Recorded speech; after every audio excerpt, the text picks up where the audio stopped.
Inti dakwah para nabi adalah mengajak kepada tauhid, mengajak kepada la ilaha illallah.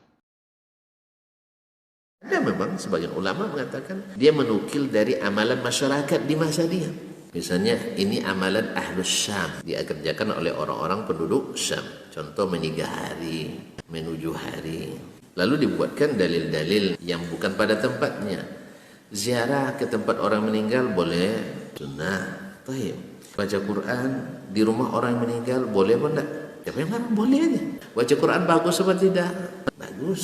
Baca Yasin boleh enggak? Boleh. Menyenangkan hati keluarga orang yang meninggal boleh apa enggak? Ini anjurkan. Tapi sekarang kita datang, ngapain kita? Takziah. Ngapain kita? Baca Quran. Ngapain kita? Menyenangkan hati orang ahli waris, sah? Ada sunnah yang dilanggar? Tidak ada sunnah yang dilanggar, sah? Boleh baca Quran? Boleh. Datang ke rumah orang meninggal boleh. Ada batasan harinya. Pokoknya hari ketiga nggak boleh, hari ketujuh nggak boleh, nggak ada kan? Tapi mendoakan orang meninggal boleh nggak? Mendoakan ahli waris boleh nggak? Doa bersama boleh nggak? Tak pernah Nabi doa bersama? Sering. Nah, apa ini langgar?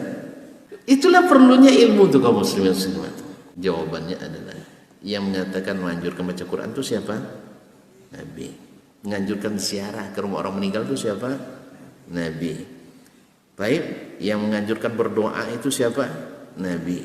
Yang membolehkan doa sendiri, doa bersama itu siapa? Nabi. Sekarang pertanyaannya, Nabi paham tak apa yang dia perintahkan? Paham. Dia laksanakan tak apa yang dia perintahkan? Dilaksanakan. Nah, Nabi pernah tak melaksanakan seperti yang kita laksanakan? Ngajak, ya abad, para sahabat semuanya kan. Baik kita ke rumah si Anu malam ketiganya, atau 3 malam berturut-turut baca Al-Quran. Ada gak sekali saja? Tidak ada. Berarti pertanyaannya, Nabi paham tak dengan perintahnya? Paham. Jadi itulah bedanya antara tinjauan yang sifatnya hanya ra'i, tinjauan hanya pendapat walaupun zahirnya benar, dengan tinjauan yang betul-betul hadis, yaitu dengan kita lihat prakteknya oleh Nabi SAW. Sebab kalau kita buat pemahaman yang lain, berarti kita beda pemahamannya dengan Nabi SAW. Ketika pemahaman ini berbeda, antum pilih pemahaman Nabi atau pemahaman kita? Nabi SAW. Oh, pemahaman itu boleh berbeda-beda. Oke. Kalau sesama ulama boleh, tapi dengan Nabi boleh berbeda.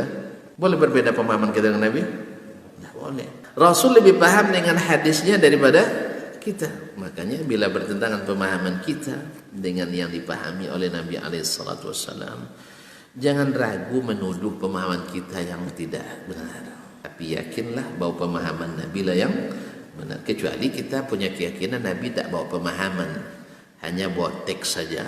Pahami masing-masing. Kalau menurut tuan-tuan, kalau begini mungkin tak umat ini bersatu? Tak akan bersatu. Makanya membiarkan umat dengan pemahaman masing-masing yang bercanggah dengan pemahaman Nabi, maka akan menyebabkan umat ini tetap dalam keadaan berpecah belah. Dan ini yang nampaknya yang ingin kita pelihara pada umumnya. Kalau ada yang menyerukan ikut pemahaman Nabi dituduh Wahabi, itu masalahnya. Makanya mengikut Nabi SAW itu secara komprehensif, sempurna. Contohnya tadi seperti ngaji kan tak dilarang, ada larangannya. Tapi ketika menjadikannya sebagai kegiatan, dan itu tidak ada oleh Nabi SAW. Tapi ketika kita menyerukan sebuah ritual khusus yang menghadirkan orang ramai-ramai, Nabi sangat mungkin melakukannya waktu itu. Sebab Nabi tidak selamanya pergi berjihad kan? Mana yang lebih sering? Nabi ke luar negeri atau dalam negeri? Baik, berapa kali Nabi ikut berperang? Hanya 17 kali. Nabi di Madinah berapa tahun? 10 tahun. Baik. 10 tahun berapa bulan? Habis waktu pergi berjihad, pergi musafir kan enggak kan? Sebagian besar Nabi ada di Madinah. Nah, selama Nabi Madinah ada orang meninggal? Ada. Kan jelas kan? Ada nggak Nabi mengumpulkan sahabat seperti itu? Kan nggak ada, itu masalahnya. Adapun pendapat sebagian ulama berdasarkan amalannya ahli Syam, kemudian diriwayatkan dari Umar bin Khattab radhiyallahu anhu yang riwayatnya tidak ada sanadnya, itu tidak bisa jadikan hujjah. Andainya sahih misalnya dari amalan sahabat, bertentangan dengan amanah Rasulullah sallallahu alaihi wasallam, kecuali sahabat ijma' mengatakan itu. Tapi riwayat dari Umar tidak sahih. Dan hadis-hadisnya rata-rata maqati, hanya diriwayatkan dari sebagian tabi'in, dan riwayat ketabi'innya pun juga tidak sahih. Tapi yang mengatakannya imam-imam fikih banyak yang besar-besar itu masalahnya.